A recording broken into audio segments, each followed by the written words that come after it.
Om Swastiastu. Assalamualaikum warahmatullahi wabarakatuh. Shalom, namo buddhaya, salam sejahtera bagi kita semua. Perkenalkan, kami dari kelompok A6.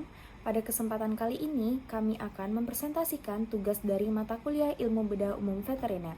Adapun topik yang akan kami bahas yaitu CBL2, premedikasi dan anestesi pada pembedahan. Dalam kesempatan ini, kelompok kami mengangkat kasus klinis piometra pada kucing sebagai bahan pembahasan.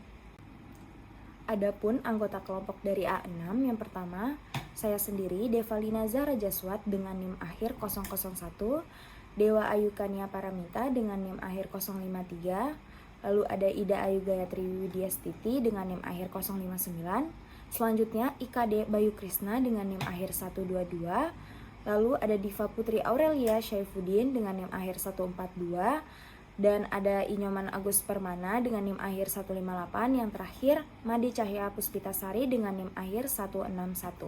Baik, di sini saya akan menjelaskan bagian pendahuluan. Piometra adalah penyakit infeksi pada rahim yang sering terjadi pada kucing betina yang belum disterilkan, terutama yang sudah berumur.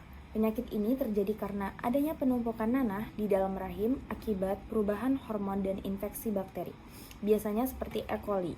Tanda-tandanya bisa berupa kucing terlihat lemas, tidak mau makan, perut membesar, dan terkadang keluar cairan dari vaginanya. Untuk memastikan penyakit ini, dokter hewan ini melakukan pemeriksaan fisik, USG, dan tes darah.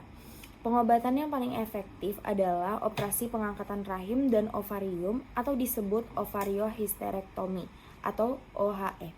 Pada kasus yang dilaporkan oleh Hasan dan rekannya, pada tahun 2021, seekor kucing lokal ini berusia 11 tahun dengan piometra berhasil sembuh total setelah menjalani operasi OHE dan perawatan pasca operasi.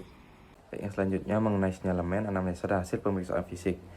Yang kami dapat dari kasus yaitu nama hewan tidak disebutkan, kemudian jenis hewan kucing dengan ras lokal atau domestik dengan jenis kelamin betina, kemudian usia 11 tahun dengan berat badan 3 kg. Dan ciri khususnya yaitu bulu pendek dan berwarna abu-abu kecoklatan. Kemudian hasil anamnesanya yaitu kucing betina lokal berumur 11 tahun dibawa ke teaching and training pet hospital dengan keluhan utama tidak mau makan atau berkurangnya nafsu makan atau anoreksia dan penurunan kondisi tubuh kronis. Kemudian menurut pemilik kucing, kucing tampak lesu, jarang bergerak dan nafsu makan menurun selama beberapa hari terakhir. Kucing belum disteril dan masih memiliki siklus birahi normal dan riwayat vaksin dan obat cacing lengkap. Kemudian hasil pemeriksaan fisik, kondisi tubuh lemah dan kurus. Kemudian suhunya yaitu 38,3 derajat Celcius, yaitu normal. Kemudian frekuensi jantungnya atau frekuensi detak jantung 174 kali per menit, sedikit tinggi atau takikardi. Kemudian frekuensi nafas yaitu 42 kali per menit, yaitu sedikit meningkat. Kemudian pada pemeriksaan abdomen atau palpasi pada abdomen teraba struktur keras membesar pada bagian uterus. Kemudian tidak ada discharge atau cairan atau lendir pada vulva. Kemudian nyeri ringan saat palpasi bagian abdomen.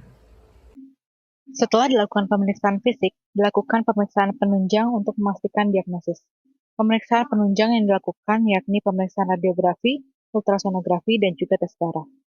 Pada pemeriksaan radiografi abdomen, menunjukkan adanya struktur tubular berisi cairan yang tampak radiopak dari bagian kaudal hingga tengah abdomen. Struktur tersebut tampak terpisah dari gulungan usus dan menunjukkan pembesaran uterus yang abnormal. Hal ini mengindikasikan adanya akumulasi cairan atau eksudat di dalam rongga uterus. Selanjutnya, pemeriksaan penunjang dilakukan dengan melakukan pemeriksaan ultrasonografi abdomen yang memperlihatkan beberapa area anekoik yang berisi cairan tanpa flokulasi, menandakan adanya penumpukan cairan purulen di dalam uterus dan dinding uterus, tampak menebal secara tidak rata. Kemudian selain pemeriksaan radiografi dan ultrasonografi, dilakukan juga pemeriksaan hematologi dan biokimia untuk menilai kondisi sistemik pasien. Hasil pemeriksaan menunjukkan penurunan kadar hemoglobin, rectal volume, dan juga jumlah eritrosit, yang menandakan adanya anemia normositik dan nomofomik akibat proses infeksi kronis dan toksisitas sistemik. Sementara itu, kadar enzim hati, urea, serta kreatinin itu meningkat secara signifikan menunjukkan adanya gangguan fungsi hati dan ginjal sekunder akibat toksin yang bersirkulasi selama proses infeksi. Leukositosis dengan dominasi neutrofil juga ditemukan mendukung adanya respon inflamasi akut terhadap infeksi bakteri pada uterus. Selanjutnya adalah diagnosis dan juga prognosis. Berdasarkan anamnesa, pemeriksaan fisik dan juga pemeriksaan penunjang, ditemukan pembesaran uterus berisi cairan purulen, dinding menebal, dan juga perubahan hematologi. Diagnosis akhirnya adalah piometra. Kemudian untuk prognosis adalah falsa atau baik, yaitu pasien menunjukkan pemulihan penuh pasca ovariohisterektomi. Luka operasi pasien sembuh tanpa komplikasi setelah 2 minggu, lalu kemudian respon klinis terhadap terapi sangat baik. Pada kasus ini, anestesi dilakukan secara kombinasi antara premedikasi, induksi, dan pemeliharaan anestesi. Awalnya, kucing direstrain dalam posisi lateral agar aman dan tidak stres.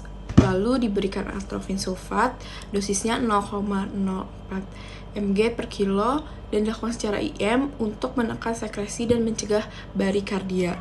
Setelah itu disusul dengan silazin 1 mg per kilogram dan dilakukan secara IM sebagai sedatif dan relaksan otot. Untuk menenangkan hewan dan mempermudah induksi dilakukan dengan ketapin 15 mg per kilo dan dilakukan secara IF. Dan setengah dosis awal diberikan lagi untuk pemeliharaan selama pembedahan. Area operasi dicukur dan disterilkan dengan alkohol 70%, serta dilakukan monitoring suhu, tekanan darah, dan kedalaman anestesi. Selama operasi juga, hewan diberi infus dextrosalin 5%, lalu kombinasi silazin dan ketamin. Terbukti efektif dan aman, dan kucing pulih tanpa adanya komplikasi anestesi pasca operasi. Baik, di sini saya akan memasuki pembahasan. Jadi piometra itu adalah gangguan reproduksi yang umum terjadi pada anjing dan kucing betina yang usianya itu di atas 8 tahun.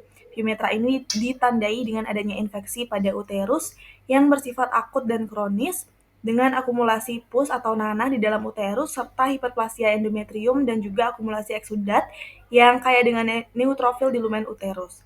Kemudian piometra ini dibagi menjadi dua, yakni tipe terbuka dan tertutup. Kemudian pada piometra tipe terbuka, serviks terbuka sehingga terjadi discharge vagina yang dapat diamati, sedangkan pada tipe yang tertutup, serviks ini menutup dan tidak menunjukkan adanya discharge eksternal.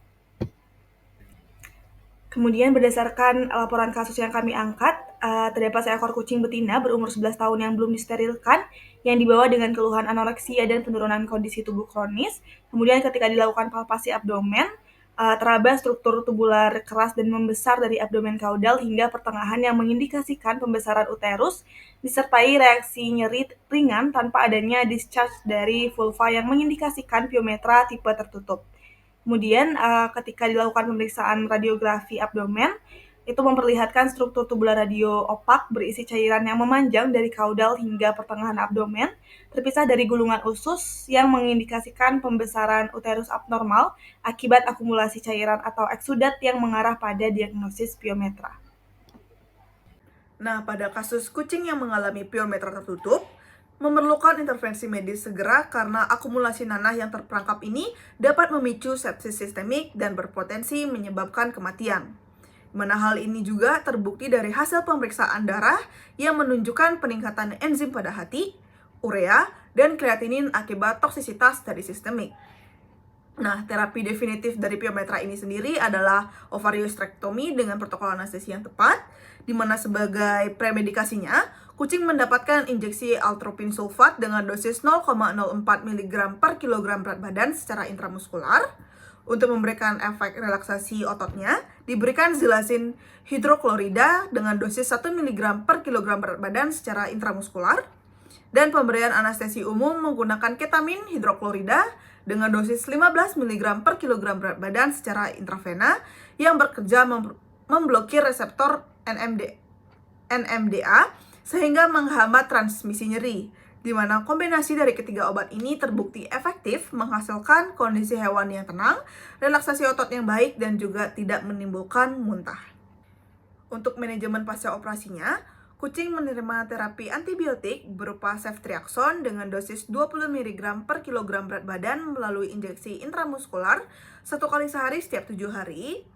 Selanjutnya pembelian antihistamin berupa chlorpheniramine maleat dengan dosis 1 mg per kilogram berat badan yang dilakukan secara intramuskular 1 kali sehari selama 7 hari juga. Untuk manajemen rasa nyerinya, diberikan analgesik meloxicam dengan dosis 40 mg per kilogram berat badan melalui subkutan selama 5 hari dan injeksi 1 kali dalam sehari.